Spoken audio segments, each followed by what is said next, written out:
place real? That depends. If real is what you can feel, smell, taste, and see, then real is simply electrical signals interpreted by your brain. Pikachu, I have in my hand 2 pills. You take the blue pill, and the story ends now. You take the red pill, you stay in Wonderland, and I show you how deep the Diglett hole goes. But be warned, dive too deep, and you may never return.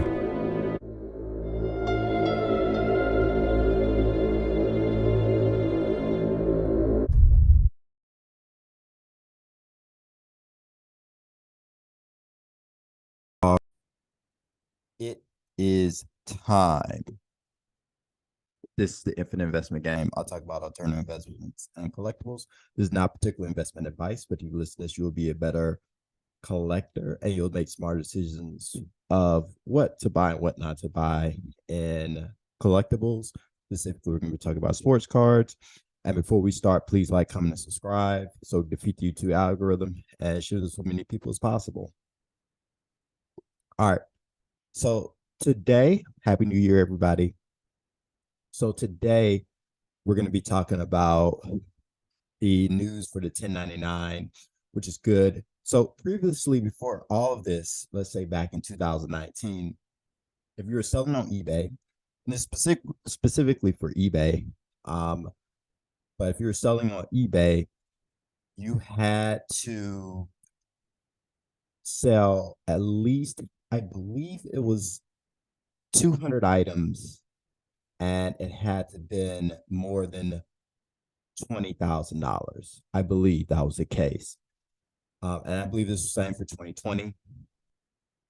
You had to report your taxes. So ways people got out of it is they only sold like 100 and some items or 20 items or a couple items, but they were for hundreds of thousands of dollars. Or they sold a bunch of items, but it only got out to like, $19,000 worth of sales. So they didn't really report it. Now, listen, I'm not a CPA. This is not tax advice. I'm not a tax advisor. Not any of that. But you should be paying your taxes. Period. No matter what, and just being as detailed as possible. And whatever you owe, you should pay it. You shouldn't withhold anything from the United States government. But that being said, a lot of people did that. That's part of the reason why a lot of people go to sports card shows to buy and sell stuff to avoid taxes. People try to avoid certain consignments, and then people try to avoid fees from eBay and stuff like that. So then it changed that if you sold $600, I believe it started in 2021, and is for this year as well, or it was expected to be for this year as well. You had to sell. No, actually, no. It started 2022. So if you sold over $600 or more, then you have to report that on your taxes, and they'll take taxes from you.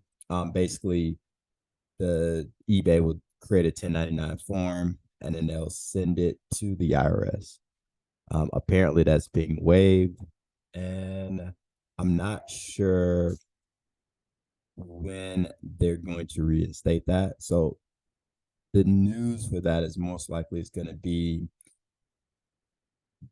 to come back in some sort of form. So it may not be $600, but it may be $10,000 or something more like $5,000. So if you sold anything more than $4,000, that's something that you actually have to report on the 1099. But yeah, we will see. But I think a lot of people are going to be happy about this because a lot of people sell. It's not just collectibles, but sell a lot of stuff on eBay and other platforms. And I think most people thought that $600 was just ridiculous because everybody has to go through the pain of that, versus if it was back to 20,000 or more. But I don't think it's going to be that. Depending on what state you live in, it's going to be different as well. But yeah, that's the main issue that's going on. And then I do think There could be some changes happening as far as the prices, as far as eBay, what they're taking out as well. But yeah, that's it.